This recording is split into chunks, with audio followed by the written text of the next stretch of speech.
Chris, what do you say to those that believe that a metareligion is a needless compromise?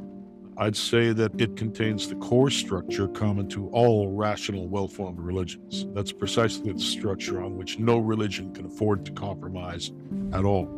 And that core structure is, of course, the CTMU, or as we sometimes call it, logos, or the metaformal system. Christians believe that the only way to salvation is via Christianity, while Muslims believe that their way of worshiping Allah is the only viable way. Well, the only viable way for them, as long as they identify strictly with their particular religion and thus embrace its doctrines. However, they can't do this at the expense of core structure, without vitiating general soteriological salvational criteria and falling afoul of their own religions. Only the unfaithful can reject the core structure of religion, so they're stuck. There is no way that they can deviate from the core structure of religion as long as they pretend to be faithful to any religion at all.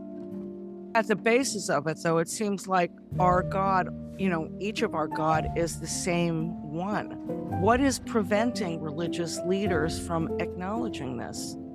Yeah, you're right. God is ultimate reality. It's the existential identity or the central feature of the core structure of all rational religions. But this is rejected by many so-called religious leaders for the obvious reason, because they're wolves to the flock. They function not on God's behalf for the sake of mankind, but on their own behalf for their own sakes. They're pretenders, unwilling to relinquish their false authority and the power and wealth it has brought them or promises to bring them. They're just not doing their jobs. They're not doing what they pretend to do. They're out for themselves, and that's the problem.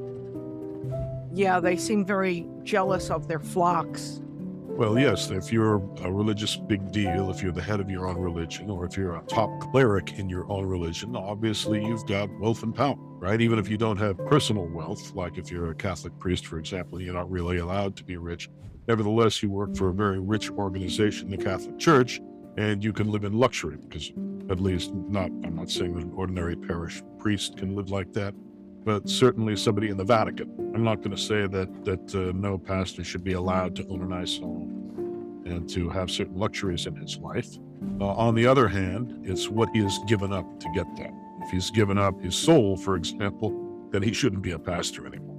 Some of these pastors will take money from the poor, people who little old ladies who literally are, living on cat food, and will take their money and buy luxuries for themselves. And that's something that's very hard to agree with. But, they do it. They've been doing it for a long time. Some of them tell everybody to go out and do it.